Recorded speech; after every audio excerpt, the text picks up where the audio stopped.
What's up guys, Luke here from Luke's Points and Miles, and today I kind of wanted to continue with the strategy setup series. I did a poll on our community page with YouTube, and a lot of people seem to be interested in credit card setups.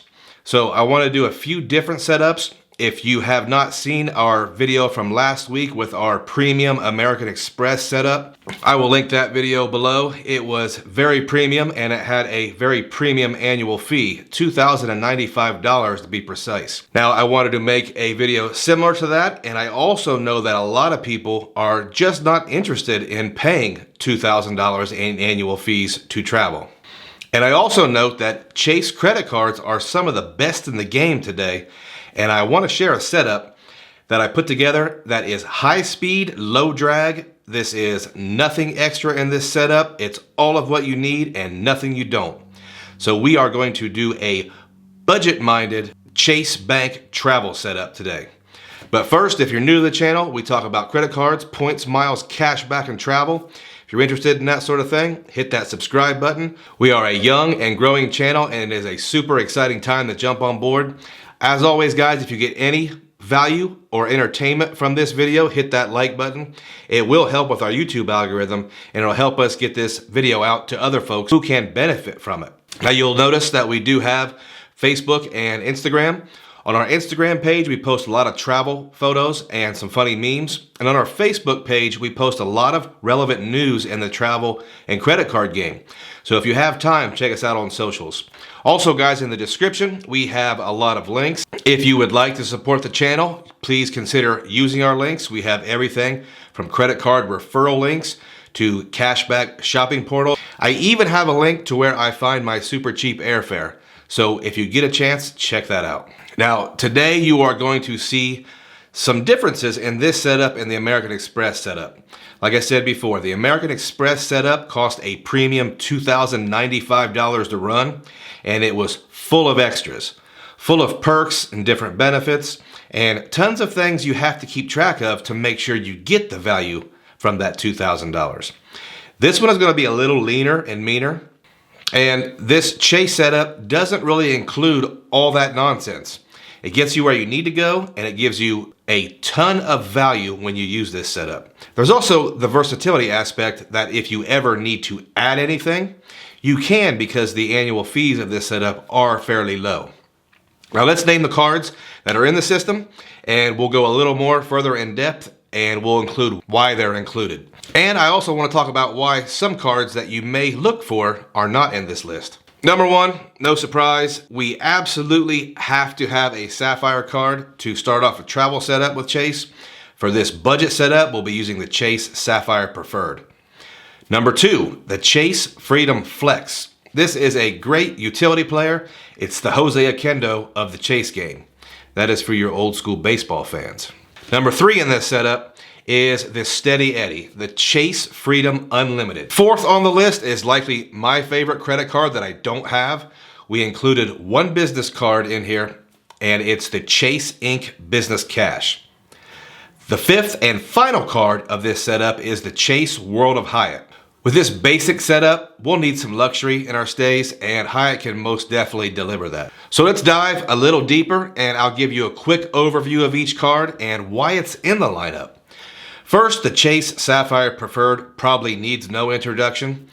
The Chase Sapphire Preferred is a great first travel card. It creates the ability to pull all of our Chase Ultimate Reward points into one account, so we can transfer them to some really great partners, or we can use them to get a 25% bonus within the Chase Travel Portal. Now, this card is going to earn us 5 times points on travel in the Chase Travel Portal, 3 times points on dining, 3 times points on online grocery shopping. And if you have not tried online grocery shopping yet, it is a real time saver. I highly recommend you at least give it a shot. This card also gives us 3 times points on streaming services. And we all know we are all guilty of using a lot of streaming services. So this is a very useful card. It's a must-have if we want to pull all our points together with Chase. This card comes with a $95 annual fee. Now, the next card will perfectly complement the Sapphire Preferred. It is the Chase Freedom Flex. This is such a neat little card that everyone seems to love. The card gets 5 times points back on categories that rotate quarterly with a $1,500 cap. Now, this takes a little bit more work to keep track of, but it's well worth it, especially for a no annual fee card. Third card on our list, barely made the list. I honestly could have skipped this one altogether, but with no annual fee and all the really good Chase promotions, this one makes sense for the bonus and as somewhat of a catch-all card.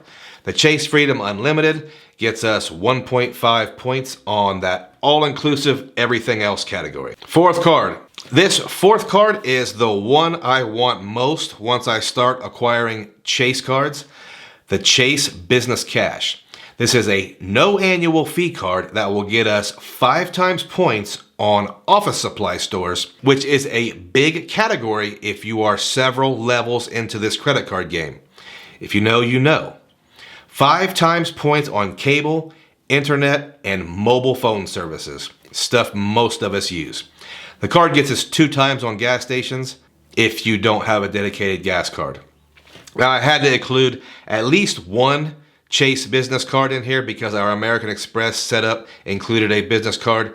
But in my personal setup, I would likely get all 3 of the Chase business cards. Not the brand new one that's not actually on the website, but the original 3. I like them all. I think Chase has awesome business cards. Lastly, the World of Hyatt credit card is an all-star.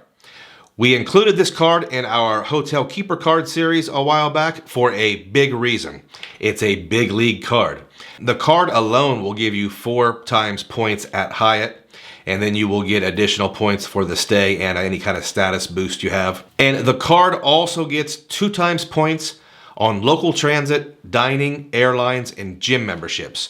While we normally wouldn't care about those categories because we have better cards for that, I want to note them here because this card is one that needs some spend put on it to be most valuable. There are several spend bonuses with this card, such as part of the initial bonus and a free night certificate with $15,000 spend in a calendar year. It also includes status boosts for different amounts of spend. This card also earns an anniversary night certificate upon renewal, making it a super valuable keeper card. This card has a $95 annual fee. So the first thing you're probably thinking is we didn't include any airline cards in this setup. Why? Well, I wanted to put together a budget setup, and this one weighs in at $190 a year. It is a slim and trim flyweight, or a bantam weight even. Also, dealing with Chase, I wanted to limit the number of cards that I included in this setup so it's a little easier to attain. With this being a budget setup, we're going to be using the Chase travel portal for our flights, and we're going to be searching for deals. We're also going to be transferring points out for award flights. I just didn't see the point in getting any of the Southwest cards or the United cards, at least initially, for this setup. So this setup is lean and mean, and it will generate tons of travel without all the sometimes meaningless extras. Most people I talk to in my normal everyday life don't care about airline loyalty, and they don't care about airport lounge access. So this is a great setup for folks who just want to get there and enjoy the destination. Guys, do me a favor and leave a comment and tell me what you think about this setup. I feel like this setup is both affordable and more suited to budget travelers, but still very versatile, with Chase having such great cashback options as well. Also, if you enjoyed this video, give us a like. If you know anyone that might appreciate this content, share it with them. And if you've stayed all the way to the end,